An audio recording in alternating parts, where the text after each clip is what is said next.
반갑습니다. 오늘 여러분들과 같이 또 고린도후서 강해의 말씀을 통해서 은혜를 나누기를 원합니다.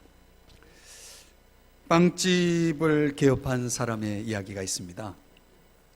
이분이 어렵게 돈을 모아가지고 드디어 빵가게를 개업하게 되었는데요. 진열장 안에 있는 빵만 보고 있어도 배가 부르고 손님이 많이 올 때는 입가에 미소가 가득합니다. 그분에게 10살짜리 어린 딸이 있는데요. 이제 이분이 매일 아침 맛있게 만든 빵 2봉지를 챙겨서 항상 그 딸 아이에게 학교 가서 간식으로 먹으라고 주는 겁니다.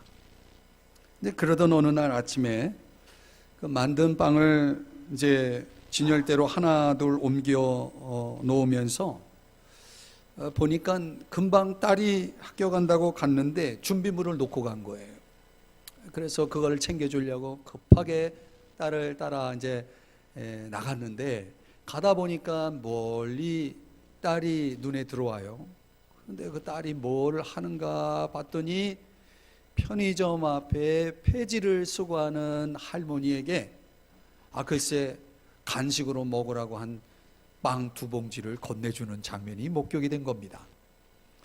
이게 도대체 뭔가 그러다가 보니까 그 빵을 전달받는 할머니가 뭐 놀래거나 뭐 그런 게 아니고 이미 딸을 잘 아는 아주 친숙한 얼굴로 밝은 얼굴로 빵을 고맙게 받아들이는 이런 장면을 보면서 나중에 알고 보니까 그동안 간식으로 먹으라고 챙겨준 빵 2봉지를 글쎄 그 할머니에게 매일 갖다 드린 거예요. 근데 이 아빠가 얼마나 마음이 기뻤겠어요. 그 어린 딸이 무슨 생각을 가지고 글쎄 그 폐지 줍는 할머니에게 그 빵을 줄 생각을 했는지, 그것도 한 번도 아니고 2번도 아니고 계속 그렇게 해왔다는 겁니다. 그래서 아빠가 결심을 했어요. 뭐라고? 어떻게 결심했을까요? 2봉지를 주면 안 되겠다. 4봉지를 줘야 되겠다. 2봉지는 학교 가서 간식으로 딸이 먹고, 그 늘 드리던 2봉지는 할머니를 드리는데 사용하라고 4봉지를 챙겨줘야 되겠다라고 결심했다는 이야기가 있어서 훈훈한 이야기라 여러분에게 전해드립니다. 사랑하는 여러분, 이 누군가를 돕는다는 것, 남을 위한다는 마음이 중요하죠. 거기서 뭔가가 시작되는 거 아니겠습니까? 이 돕고자 하는 마음의 씨앗이 시작이 돼서 거기서 배려심이 나오고 거기서 그 좋은 행동이 나오고 말이죠. 이것이 습관이 되면은 결국은 거기서 진정한 인생이 탄생이 되는 거죠. 그 어린 딸의 마음을 볼 때 그 딸의 인생이 앞으로 어떻게 펼쳐질 것인가 여러분 훤하게 보이지 않습니까? 우리가 누군가를 도울 때 일어날 수 있는 이런 행복감, 이런 보람, 이런 의미 있음이 오늘 우리들에게도 있기를 바랍니다. 이런 대열에 여러분들이 다 동참할 수 있기를 주님의 이름으로 축복합니다. 우리가 지난주에 연보라는 개념을 의미를 좀 생각을 했죠.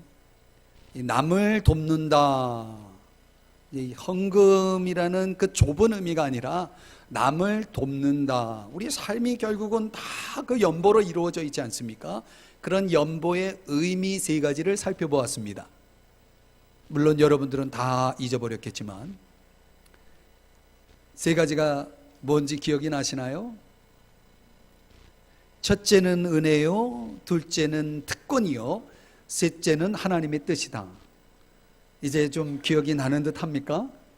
그래도 기억이 나지 않으면 유튜브로 여러분들이 다시 설교를 좀 지난 설교지만 들어보시면 좋겠고요. 오늘은 설교 제목이 지난주는 연보의 의미 3가지 의미를 생각해 보았다면 오늘은 연보의 필수 요소, 이런 제목으로 여러분들과 같이 말씀을 나누려고 합니다. 결국은 우리가 그 연보의 의미를 살리고 우리 삶의 연보의 지경, 남을 돕는 삶의 지경을 넓혀가기 위해서 저와 여러분에게 있어야 할 필요, 그 필수 요소가 있다는 것이죠. 오늘 본문 속에서 그 내용을 세 가지로 한번 살펴보려고 합니다. 첫 번째는 남을 돕는 일에는요, 신실함이 있어야 합니다. 한번 따라 하십시다. 신실함. 6절 말씀을 한번 보시면요, 여기 중간부터 볼까요? 이미 시작하였은즉, 그렇게 나오죠? 이미 시작하였은즉, 끝부분에 그대로 성취하게 하라, 이런 말씀이 나오죠. 이 유진 피터슨이라는 영성학자가 번역한 The Message라고 하는 성경 번역에 의하면 이 본문을 이렇게 번역해 놨어요. 훌륭하게 시작한 일이니 잘 마무리하십시오. 또 11절에 보면요, 11절 끝부분에 이렇게 표현합니다. 이제는 하던 일을 성취할지니. 자, 이 말씀을 더 메시지라고 하는 성경 번역에서는 어서 마무리하십시오, 어서 마무리하십시오, 이렇게 번역을 해 놓았습니다. 그러니까 남을 돕는 일에는 신실함이 있어야 된다. 이것을 다르게 말하면 마무리를 잘 해야 된다, 이런 얘기죠. 우리가 남을 도울 때 우리가 기억해야 할 것 중에 중요한 건 뭡니까? 누군가를 돕는 일을 완성하라는 것입니다. 문제는요, 그게 며칠 또는 몇 번 가지 않는다는 거죠. 이런 상황을, 이런 거를 가리켜서 우리가 작심삼일이라는 말을 또 사용하기도 하죠. 뭔가 결심하고 진행한 것을 결국 며칠 가지 못하고 그만두는 그런 상황. 선한 일을 함에 있어서 너무나 쉽게 금방 그 모든 것이 식어져 버리고 마는 경우를 봅니다. 지난주에도 말씀드렸지만 고린도 교회 성도들의 상태가 말이죠, 그들이 이미 이 남을 돕는 일에 앞장서는 이 모습, 여기에 그 누구보다도 제일 먼저 앞장섰던 그들이 지금은 마게도냐 성도들에게 밀려서 지금은 손을 놓고 있는 그런 상태, 그런 열정을 잃어버린 상태를 바울이 이야기를 해주고 있는 것입니다. 사랑하는 여러분, 저도 오래전에 우리 여러분들도 전철을 타면 그런 분들을 만날 수 있는데, 전철을 타고 이렇게 다니는 중에 허리가 거의 90도로 굽어진 한 할머니가 껌을 팔고 있는 모습을 보게 된 거예요. 이 청년 때의 저의 마음속에 왠지 참 측은한 마음이 들고 너무나 안타깝고 왜 저렇게 사시나 하는 생각에 함께 동행했던 친구들과 같이 저 할머니를 좀 도와야 되겠다 생각을 해서 가던 길을 멈추고 그분이 내리시는 전철역에 내려서 이야기를 나누다가 집까지 가게 되었어요. 근데 가보니까 엄마가 뭔 일인지 집을 나가고, 또 엄마를 찾아야 되겠다라고 아빠도 집을 나가고, 할머니가 어린 손자 셋을 키우고 있는 그런 상황에서 껌 장사를 하고 있었던 거예요. 대부분 그런 전철 안에서 보는 그런 분들에 대한 편견이나 선입견이 있죠. 우리가 알고 있는 그런 좋지 않은 경험들도 있고 그렇죠. 근데 그런 마음에 이제 저도 의심이 갔지만 막상 뚜껑을 열어보니까 그분의 상황을, 형편을 들어보니까 너무 참 안 되고 어려운 상황인 거죠. 그러니 그 껌을 팔아서 어디 생활이 되겠습니까? 형편이 말이 아니죠. 그래서 이제 청년들과 돕는 일을 시작을 하다가 결국은 마지막까지 도운 사람은 저밖에 없어요. 제가 여러분에게 자랑하려고 하는 얘기가 아니고, 누군가를 돕는다는 게 그냥 한 번, 두 번 돕는 것은 그렇게 쉬운지 모르겠어요. 그러나 그런 문제에 있어서 중요한 건 뭐냐면 지속적이어야 한다는 거죠. 지속성의 문제. 그러니까 대부분 사람들의 문제는 그 지속성이 부족해요. 오늘 12절 말씀 한번 보실까요? 성경 보면 12절에 보면 거기에 이런 표현이 나오죠. 할 마음만 있으면. 이 결국 우리가 누군가를 도우려면 마음이 있어야 되지 않습니까? 그런데 할 마음이 실종이 되는 경우가 있어요. 할 마음이 있었는데 그것이 실종이 되는 이유가 몇 가지 있죠. 그 중에 하나는 뭐냐면 때를 놓치는 거예요. 되게 마음은 먹고 그 다음에 그 마음을 즉각적으로 행동에 옮기지 않으면요, 그 마음은 쉽게 사라지고 말죠. 저 사람 내가 도와야지 마음을 먹고 바로 행동에 옮기지 않으면 그 마음은 어디론가 사라져 버리고 맙니다. 때를 놓침으로 인해서. 이게 사람이 선을 알고도 행하지 않으면 그게 죄라고 성경에는 말씀하고 있거든요. 그러니까 우리가 알고 있는 그 선을 즉각적으로 행하지 못함으로 인해서 죄를 짓는 사람들이 많습니다. 또 어떤 면에서 보면 왜 사람들이 마음을 잃어버리고 지속하지 못하느냐, 그 선한 일을 지속하지 못하는 이유 중에 하나가 있는 대로 받으실 터요.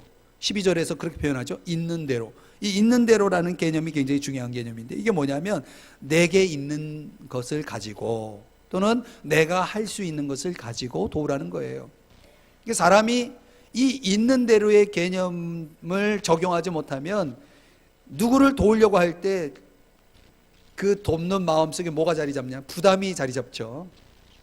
왜? 내 능력 밖의 어떤 도움을 생각하니까 엄두가 안 나는 거죠. 그래서 사람들은 마음만 먹고 끝나는 거예요. 실제적으로 도움을 주지 못하죠. 내가 할 수 있는 것, 내게 있는 것으로 도우려고 한다면 충분히 가능한데 말이죠.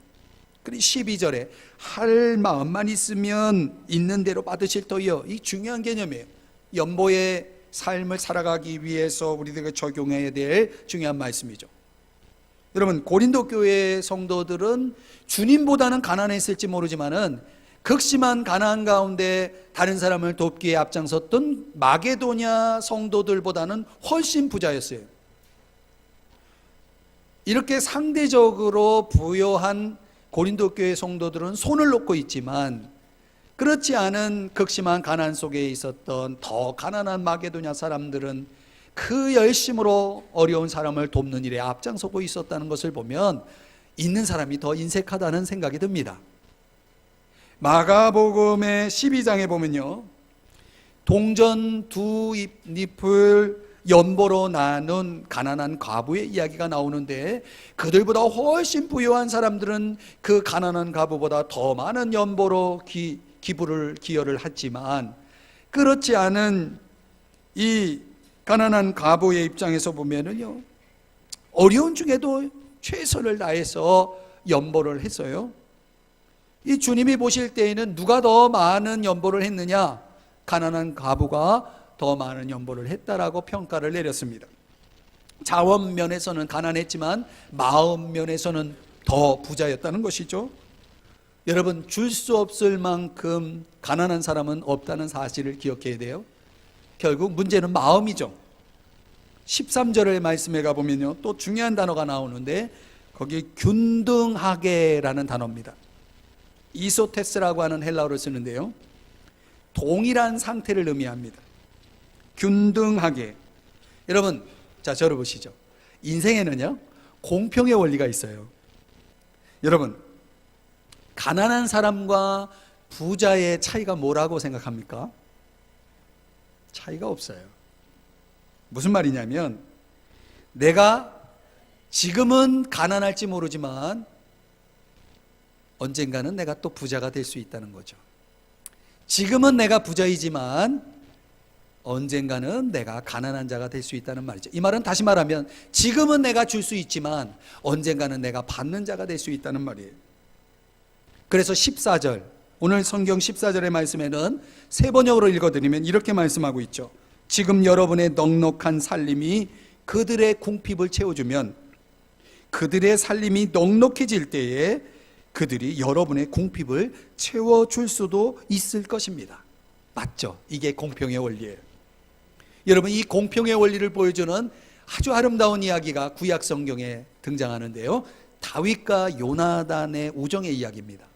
들어보셨죠?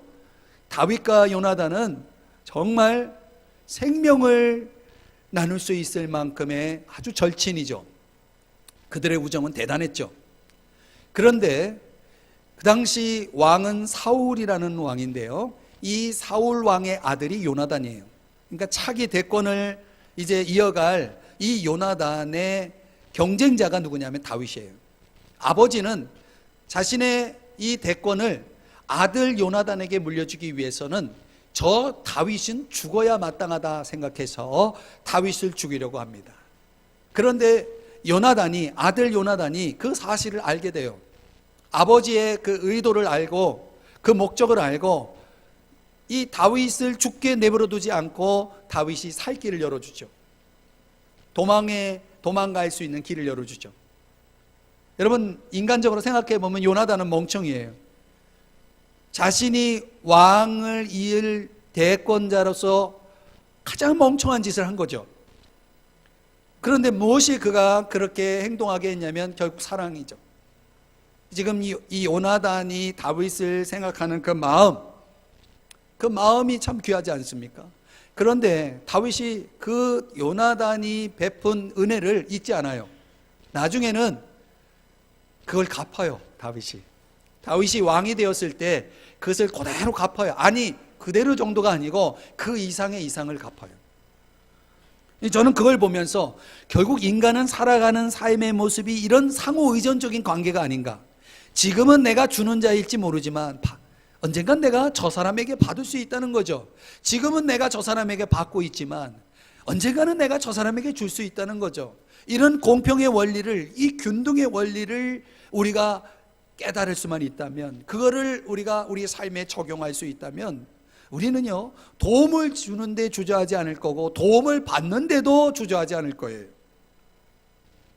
이 상호 의존적인 관계 속에 살아가다 보면 결국은요, 궁극적으로는 주님을 의존하게 된다는 거죠. 왜? 주님으로부터 다 주어지는 것이니까. 결국 이런 아름다운 상호 의존적인 관계 속에서 살아가는 그 삶이 연보의 삶을 살아가는 핵심인 거예요. 근데 보통 자기의 이미지를 개선하기 위해서 사람들은 쉽게 약속을 합니다. 이렇게 하겠다, 저렇게 하겠다. 근데 스포트라이트가 끝나고 뭔가 상황이 나에게 불리하다라고 하는 느낌이 들 때 사람들이 자신이 한 약속을 망각하고 그리고 쉽게 그 열정을 잃어버리죠. 도움을 약속해 놓고 지키지 않는 부분들이 얼마나 많은지 몰라요. 한번 생각해 보세요. 여러분들이 지금까지 살면서 누군가에게 약속해 놓고 지키지 못한 것, 이런 것들이 결국은 다 이 실리주의, 어떻게 보면 이 세상의 어떤 가치의 영향이라고 볼 수 있겠죠. 여러분, 시작했다면 마무리가 있어야 되는 겁니다. 이런 걸 가르쳐서 뭐라고 얘기해요? 신실함이라고 얘기하는 거예요. 시작이 있고 마무리가 있다라고 하는 것은 그만큼 그 사람이 신실하다는 거죠. 남을 돕고자 한다면 마무리를 잘해야 돼요. 신실해야 한다는 거죠. 할 마음만 갖고 있으면 안 돼요. 거기서 멈추면 안 되고 마음을 행동으로 옮겨야 돼요. 주저하지 마세요. 여러분에게 마음이 있다 하면 그 마음을 실천해 보세요. 있는 대로 말이죠. 그러면 여러분에게는 이런 연보의 지경이 훨씬 넓어질 것이고 그 영향력, 그 결과는 대단할 겁니다. 결국은요, 내가 심은 대로 거두는 거예요. 얻게 된다는 것입니다. 아프리카 속담에 이런 말이 있대요. 나무를 심어야 할 시기는 20년 전이었다. 20년 전이었다. 그러나 두 번째 중요한 시기는 지금이다. 여러분, 이 속담 마음에 둘만한 내용 아닙니까? 내가 무엇을 해야 한다면, 즉 내가 누구를 돕는다면 지금 해야죠. 지금 해야 한다는 겁니다. 사랑하는 여러분, 기억하세요. 남을 돕는 일에는 신실함이 있어야 합니다. 두 번째로, 남을 돕는 일에는 사랑이 있어야 합니다. 한번 따라 하십시다. 사랑. 게리 체프먼이라고 하는 분이 쓴 5가지 사랑의 언어라는 책이 있습니다. 저는 이분하고 아무 관계도 없는 사람이지만 여러분의 가정에 꼭 있어야 할 책으로 당연히 성경부터 시작해서 중요한 책들이 많이 있지만 이 책은 꼭 하나 여러분들이 소지하고 있으면 좋겠다 하는 책입니다. 5가지 사랑의 언어. 이 게리 챕프먼의 이 속에 나오는 이야기가 있어요. 이런 이야기예요.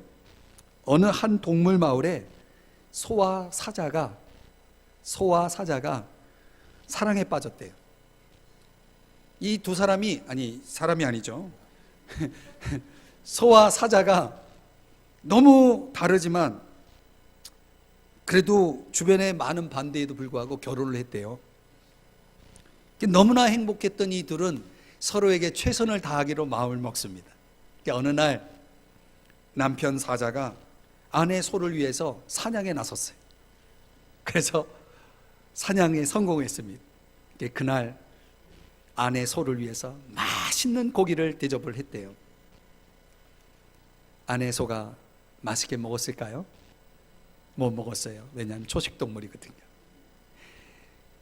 또 다음날 거기에 보면 이제 어느 날 이제 이번에는 아내 소가 남편 사자를 위해서 또 풀을 뜯어가지고 이 풀무침, 거기는 그렇게 안 나오는데 그냥 그 뭐라 그래야 돼 이게, 네 그런 거 하여튼 그런 걸로 해가지고 묻혀가지고 그냥 맛있게 대접을 했대요. 사자 남편이 맛있게 먹었을까요? 그럴 수가 없었어요. 육식동물이잖아요. 둘 다 이렇게 최선을 다했는데 이게 뭐가 맞지 않는 거예요.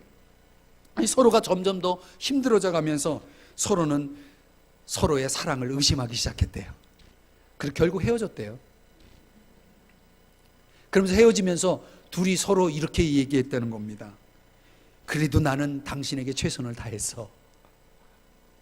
재미있는 이야기예요. 이 이야기 속에서 물론 이 게리 챕프먼이 그 다음 이어가는 내용이 있습니다. 제가 이 이야기를 여러분들에게 던지는 이유는 도대체 사랑이 뭐라는 얘기입니까? 이 사랑이 무엇인지를 생각해 보게 하는 거예요.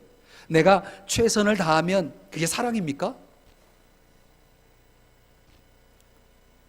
자, 오늘 본문 7절로 한번 와보면요, 바울이 고린도 교회 성도들에게 이렇게 이야기를 합니다.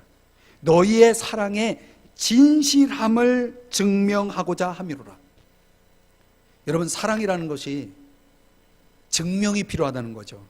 그 사랑이 진짜 사랑인지, 그 사랑이 정말 진실한지는 증명되어야 한다는 것입니다.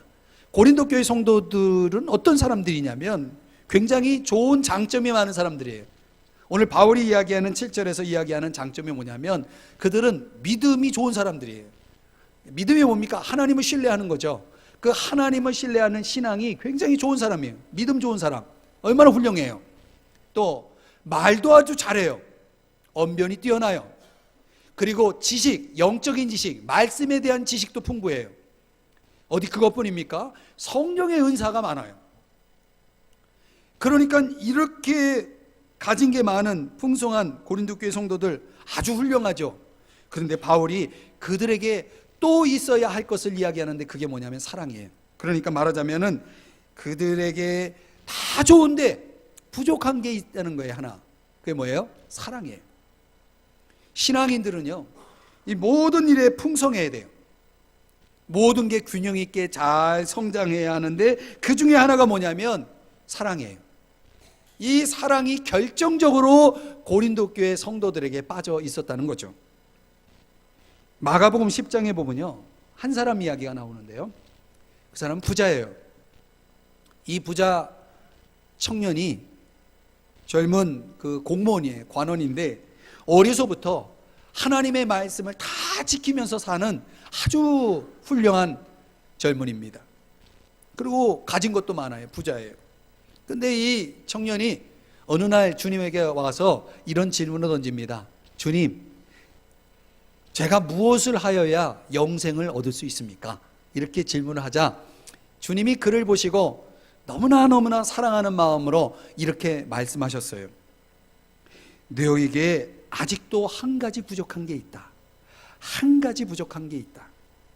가서 너에게 있는 것을 다 팔아 가난한 자들에게 주고 나누고 그리고 와서 나를 따르라, 이렇게 말씀을 하신 겁니다. 근데 이 이야기의 핵심은 뭐냐면 다 좋은데 그 청년에게 한 가지 부족한 게 있었다는 거예요. 그런데 그 한 가지 부족한 것이 그 젊은 청년의 미래를 발목을 잡았다는 겁니다. 여러분, 대부분 우리의 삶에는 한 가지가 문제예요. 그런데 그 한 가지가 그 사람의 인생의 큰 발목을 잡고 있는 중요한 문제라는 거죠. 그래서 결국은 이 청년은 어떻게 되었습니까? 진작 그가 얻고자 하는 영생을 얻지 못하고 슬픔과 근심으로 돌아가 버렸다라는 그런 아주 슬픈 이야기예요. 우리 인생의 중요한 것을 놓치게 만드는 한 가지 부족, 그것은 결국 믿음의 문제도 아니고 은사의 문제도 아니고 어떤 지식의 문제도 아니었다는 거죠. 결국은 사랑의 문제였다는 것입니다. 요한계시록 2장에 보면은 에베소 교회의 이야기도 그래요. 그 에베소 교회는 칭찬할 것이 너무 많았어요. 이것도 저것도 막 칭찬하다가 한 가지는 너희들을 책망하겠다 하면서 그 한 가지를 지적한 것이 뭐냐 하면 처음 사랑을 버렸다라고 말씀하는 겁니다. 여러분, 우리 신앙생활의 모습을 보면은 다 훌륭해요. 여러분, 다 훌륭해요. 다 좋아요.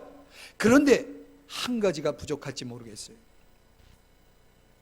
그 한 가지가 뭡니까?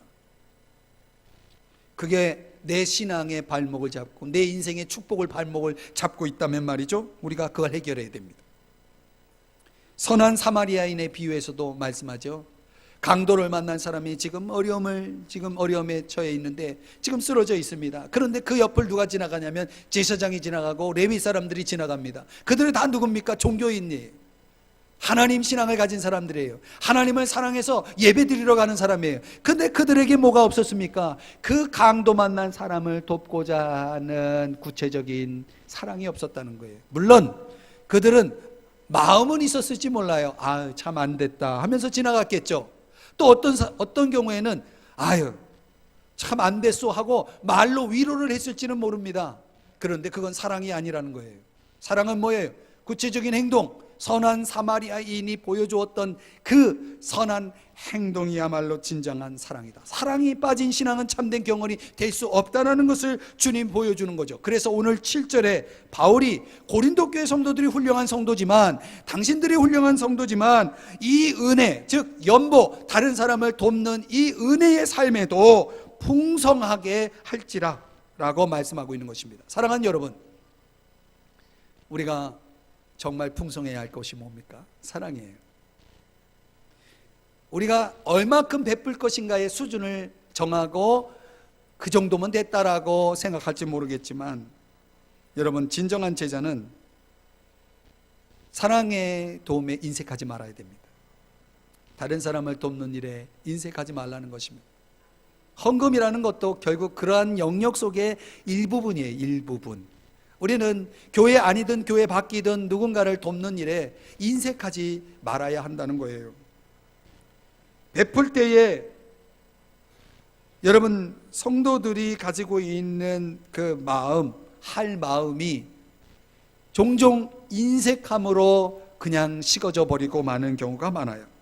누구를 도와주고 싶은 마음이 들 때에 시간과 관심과 가진 것을 쏟아서 그 사람을 풍성하도록 돕는 그런 삶이 오늘 저와 여러분에게 있기를 주의 이름으로 축복합니다. 그래서 요한일서 3장 18절에 이런 말씀이 나오잖아요. 자녀들아, 말과 혀로만 사랑하지 말고 오직 행함과 진실함으로 하자. 행함과 진실함으로 하자. 남을 돕고자 한다면 진실한 사랑이 있어야 됩니다. 그 사랑은 구체적으로 행함으로 증명될 수 있어야 합니다. 그래서 다른 사람들이 볼 때 나도 저 사람처럼 살아야지 하는 그런 간절함의 모델이 될 수 있기를 주님의 이름으로 축복합니다. 마지막으로 세 번째는요, 우리가 남을 돕는 일에는 희생이 있어야 됩니다. 한번 따라 하십시다. 희생. 오늘 성경에 보면은 9절에 우리 주 예수 그리스도를 모델로 소개하고 있습니다. 예수님은 섬김과 희생의 모델이십니다. 마가복음 10장 45절에 보면은 인자가 온 것은, 즉 예수님이 온 것은 섬김을 받으려 함이 아니라 도리어 섬기려 하고 자기 목숨을 많은 사람의 대속물로 주려 함이니라 라고 말씀하십니다. 예수님은 왜 오셨습니까?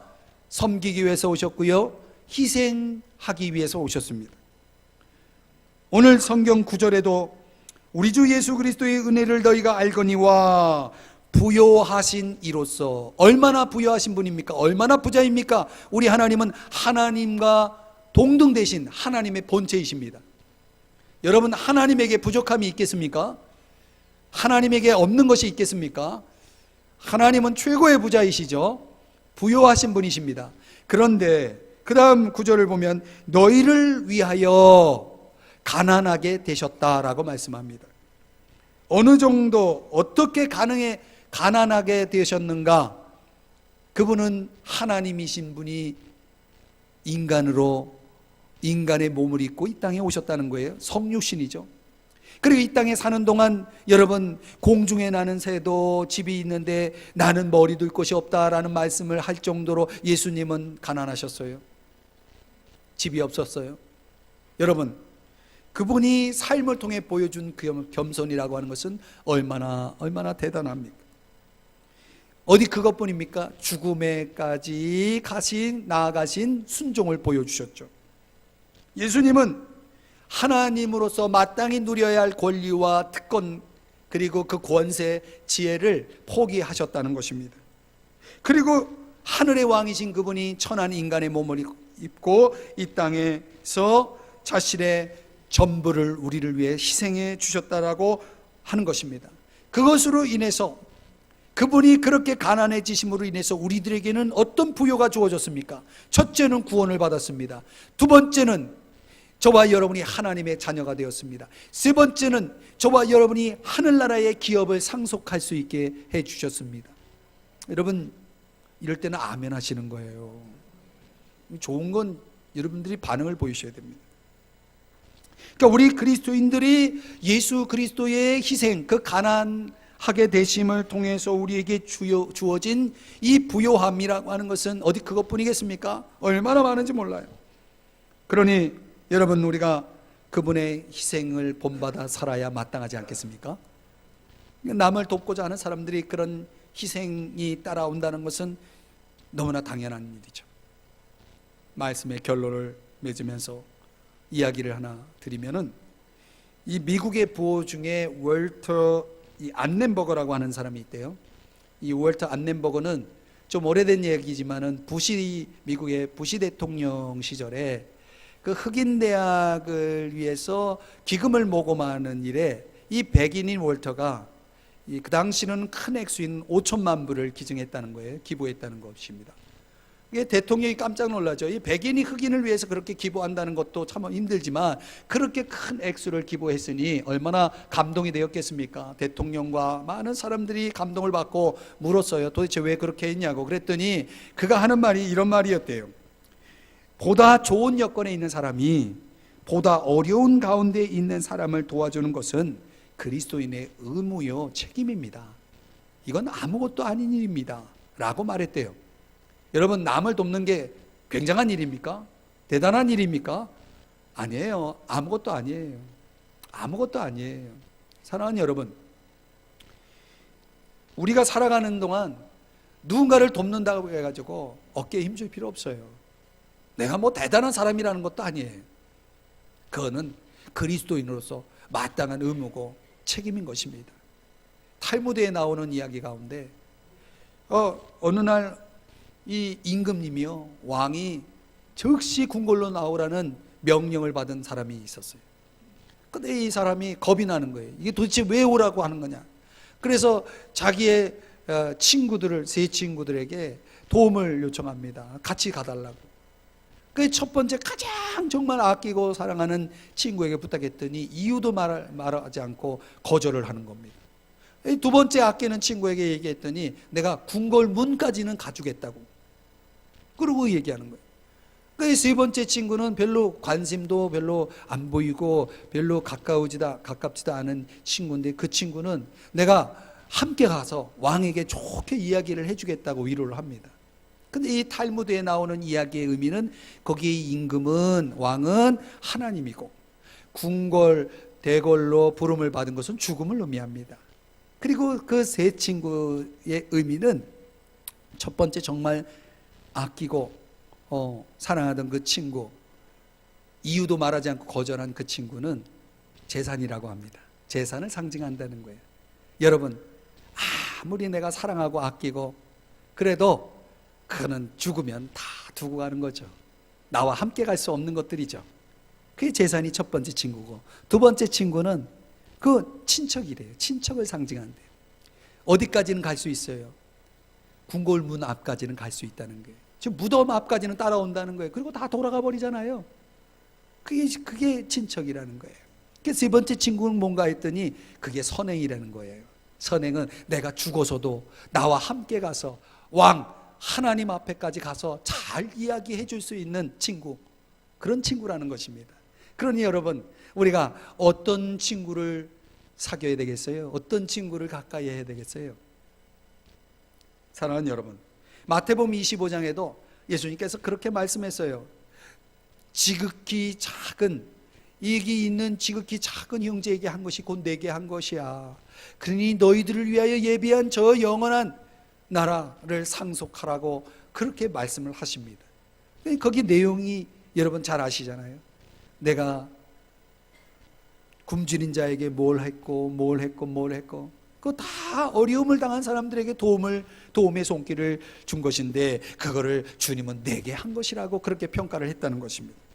사랑하는 여러분, 그러니요, 우리의 도움이라는 것은 영원히 남을 것이라는 것이죠. 이제 오늘 우리가 함께 묵상하면서 배우게 되는 이 연보의 필수 요소, 우리가 남을 돕는 삶의 지경을 넓혀나가는 저희들이 되기 위해서 반드시 있어야 될 세 가지를 함께 생각해 보았습니다. 신실함이 있어야 돼요. 마무리가 있어야 돼요. 그리고 이 아낌없는 희생, 진실한 사랑, 이런 것이 있어야 한다라고 말씀을 드렸습니다. 그런데요, 제가 이 말씀을 묵상하다가 결론적으로 깨달은 게 있어요. 이 세 가지를 주님이 십자가에서 보여주었다는 것입니다. 우리 주님이 우리를 구원하기 위해서 자신의 목숨을 십자가에서 내어놓으시면서 마지막으로 하신 말씀이 뭐예요? 다 이루었다, 마무리를 하셨다는 겁니다. 우리의 구원을 위해서 주님이 신실하게 보여주신 그 모델, 또 주님은 몸소 자신의 몸을 우리를 위해 주심으로 인해서 진실한 사랑을 증명해 주셨죠. 물과 피를 다 쏟아주시면서 주님은 우리를 위해서 다 희생해 주셨죠. 그 주님의 십자가야말로 이 세 가지 연보의 삶을 살아가기 위해 우리에게 필요한 이 세 가지를 다 보여주셨다는 것입니다. 우리는 이 십자가를 믿죠? 우리는 이 십자가를 본받아야 하죠. 사랑하는 여러분, 우리는 자본주의 경제제도 속에서 살아가고 있습니다. 다 저마다 자기 실리를 추구하죠. 희망은 교회 안에 있습니다. 이 세상엔 희망이 없어요. 희망은 교회, 마지막 희망은 교회라고 저는 생각합니다. 이제 우리들이 삶의 모습이, 저와 여러분의 삶의 모습이 어떠해야 할까요? 인색하지 마십시다. 하나님 앞에서 저와 여러분이 받은 은혜가 얼마나 많습니까? 그러니 이제부터 저와 여러분의 삶을 넓혀서 연보의 삶을 살아갈 수 있기를 주의 이름 축복합니다. 신실하게 진실한 사랑을 가지고 아낌없는 희생을 보여줄 수 있는 저와 여러분이 될 수 있기를 주의 이름으로 축복합니다. 우리 이 시간에 여러분 키를 하나 올려주시고 약한 나로 강하게라는 찬양을 우리 일어서서 우리 결단하는 마음으로 여기 이런 가사가 나옵니다. 약한 나로 강하게, 가난한 날 부하게, 눈먼 날 볼 수 있게 주님이 내게 행하셨습니다. 이 죽임당한 어린 양 다시 사신 예수 그리스도를 우리의 삶의 모델로 삼아서 연보의 삶을 살아가겠다라고 하는 결단이 오늘 이 시간에 있기를 바랍니다. 우리 찬양합니다. 약한 나로 강하게, 가난한 날 부하게, 약한 나로 강하게, 가난한 날 부하게 눈먼 날 볼 수 있게 주 내게 행하셨네. 약한 나로 강하게 가난한 날 부하게 눈먼 날 볼 수 있게 주 내게 호산나 호산나 호산나 죽임 당한 어린 양 주님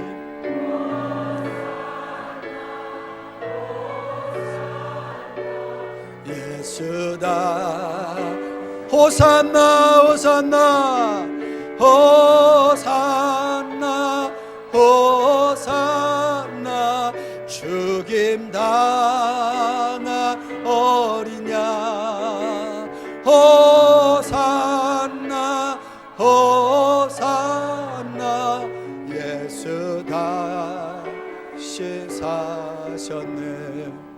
기도할게요.